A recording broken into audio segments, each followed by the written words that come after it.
三宅武容疑者は先月、大阪府内のマンションに侵入し、20代の女性を階段から突き落とし殺害しようとした疑いが持たれています。女性は膝や腰を打つ軽い怪我をしました。三宅容疑者は女性のアルバイト先の常連客で、女性の自転車に GPS を取り付けたストーカー規制法違反の罪ですでに起訴されています。その後の警察への取材で、事件の3日後から少なくとも3回にわたり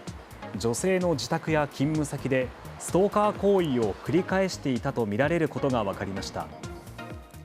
警察は三宅容疑者が女性に一方的に好意を抱き、事件を起こしたとみて調べています。